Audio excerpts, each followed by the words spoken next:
Periods 2-3 నెలల వరకు రావట్లేదా? అది నార్మల్ డిలే కాదు. ఇది మెడికల్ టెర్మినాలజీలో ఎమోనోరియా అని పిలుస్తారు. అంటే పీరియడ్ సైకిల్ స్టార్ట్ అవ్వాలి. కానీ బాడీ హార్మోన్ బ్యాలెన్స్‌లో పని చేయకపోవడం వల్ల పీరియడ్ స్టాప్ అవ్వటం. ఫస్ట్ రీజన్ ప్రెగ్నెన్సీ కావచ్చు.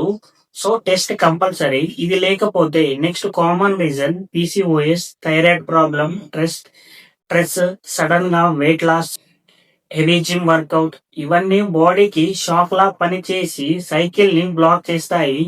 సిమ్టమ్స్ ఏంటంటే పింపుల్స్ ఎక్కువగా రావడం, hair fall, mood changes, weight sudden గా మారడం, బ్రెస్ట్ నుంచి వైట్ డిశ్చార్జ్ రావడం, ఎస్పెషల్లీ ప్రోలాక్టిన్ హార్మోన్ ఎక్కువైనప్పుడు. సో పీరియడ్స్ 3 నెలల వరకు రాకపోతే వెయిట్ చేయడం తప్పు.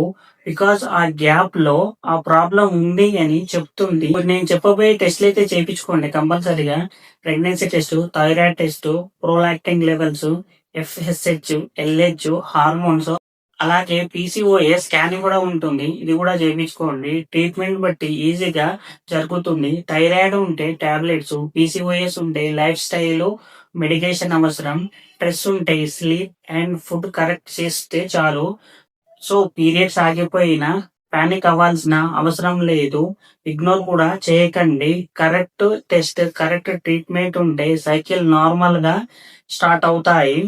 హెల్త్ గురించి క్లారిటీ కావాలంటే మన ఛానల్ ని ఫాలో అవుతూ ఉండండి. పీసీఓఎస్ తో ఎవరైతే బాధపడుతున్నారో వాళ్ళకి ఈ వీడియోని షేర్ చేయండి.